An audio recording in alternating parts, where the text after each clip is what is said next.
I am grandma. She is grandchildren. You are women. They are mom, wife, and we are. Hợp vui nào hoa kiếp thân tôi, rồi một mai tôi về làm cá thể. Ôi lắm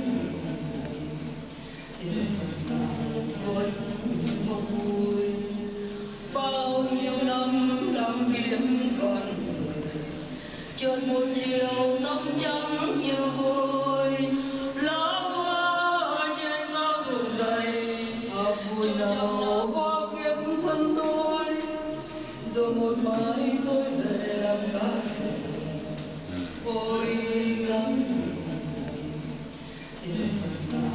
thôi không vui, bao nhiêu năm đắm kiếm còn người, chợt một chiều tóc trắng như vôi.